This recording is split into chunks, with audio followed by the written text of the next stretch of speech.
I won't continue to so many important languages here in Nigeria. So excellencies, all protocol observed.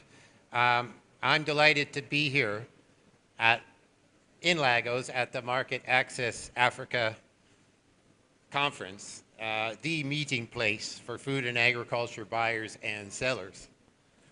So I'm really honored to speak about WFP's Pan-Africa experience using Nigeria as an example. Now, the World Food Program, or WFP, is dedicated to saving lives and changing lives.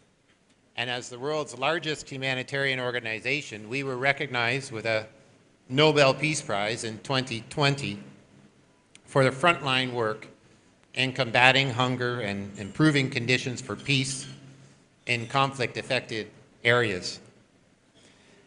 I began my career in WFP in 1992 in Lesotho in Southern Africa, and I recently returned to WFP after 12 years off.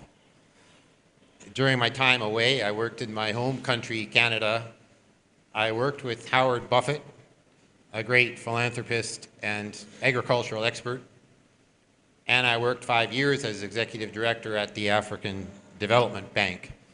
Canada and AFDB, both proud sponsors of this conference, so that's fantastic. Now I wanted to return to WFP as a country director to get closer to the markets.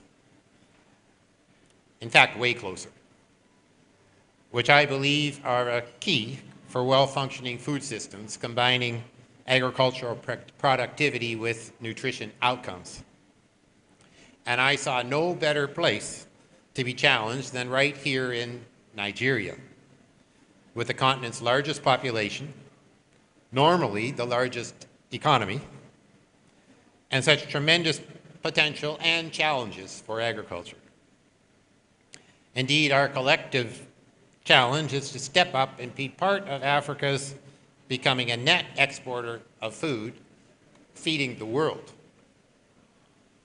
Now, a lot has changed on the continent since 1992, and WFP has evolved. WFP has changed, now driven primarily by a market approach to better solve hunger challenges.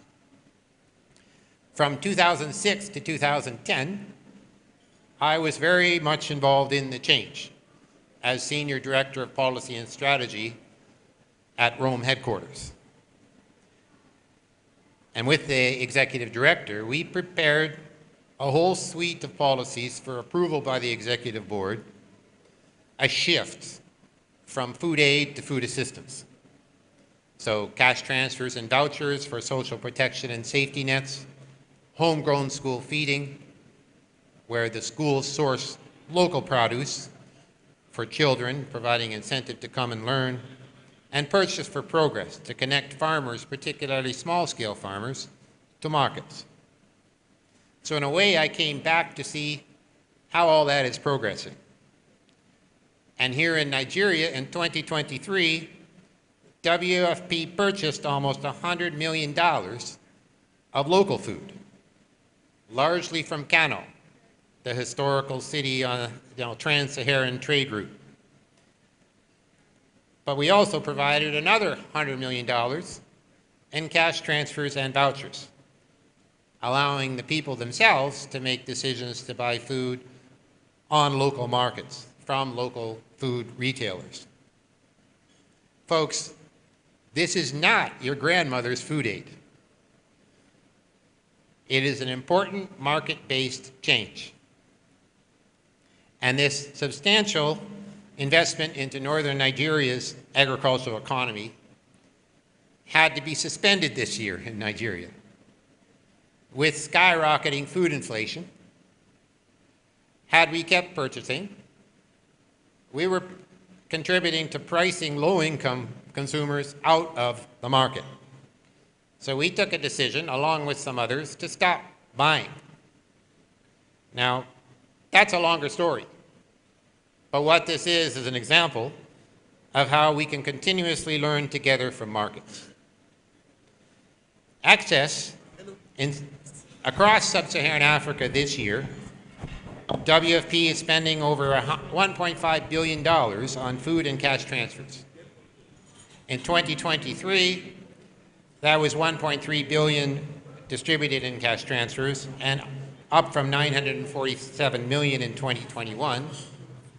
And food procurement reached $468 million, an increase from $308 million in 2021.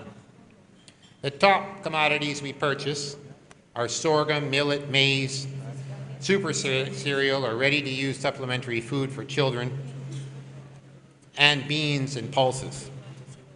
And we purchase as much as possible from smallholder farmers, particularly women. 80% of the small-scale farmers in Africa are women. So being involved in the business gives us experience, perspective on challenges, and a responsibility or opportunity to help with solutions. Now, you are all well versed in the challenges of production, the need for arable land, for technology to increase yields, modernization and pro-smallholder initiatives. Post-harvest infrastructure and food losses are a significant challenge, as are food markets that connect sellers and buyers, ensuring agricultural progress leads to nutrition outcomes. In the past few weeks, I've been out in the real food markets of Nigeria. I was in Niger State with the farmer governor, and I was encouraged by the investment going on there to modernize farming. I was in Plateau and Bauchi states, where I saw an impressive model of providing seeds and fertilizers to farmers on credit, which is working well to boost yields, particularly on maize. I was in the Northwest. I traveled from Sokoto, Zamfara, Katsina, where the United Nations, including WFP, is increasingly called to help with conflict-related food insecurity and hunger there. But I was impressed with the agricultural potential there. I visited the Bakadori Dam in Katsina, and I was inspired to come across people on the sides of an irrigation canal that was created back 50 years ago. And the people had no idea it was coming, but there they were working resiliently where there was water. Sadly, the dam has largely been abandoned. There's no more hydroelectricity and less irrigation except for the gravity-fed part of the project that is still going. Conflict in this region, the Northwest, is different than in the Northeast, where there is Boko Haram and ISWAP, and increased malnutrition. Conflict arises when youth who could be employed in agriculture are not. Now, in northeast Nigeria, which is why WFP came to Nigeria in 2015, we didn't have an operation in Nigeria before 2015. We have put together an out-of-conflict, into-solutions approach. It outlines opportunities to contribute to peace and production. Because historically, Lake Chad through Borno State and on to Kano was contributing as a net food producer, producing, among other commodities, wheat on the sidelines of Lake Chad. Now Nigeria imports over 90% of its wheat, over 6 million tons. It's a little bit tragic when we travel from Maiduguri out to the towns in Borno State to just look out the window because we have to do it by helicopter, by our WFP helicopters. And the farms are empty. The production is lost.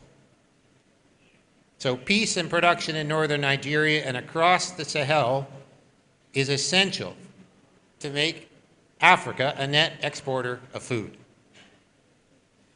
Increasing yields and incomes is the base of progress, but I want to talk about a crucial human element.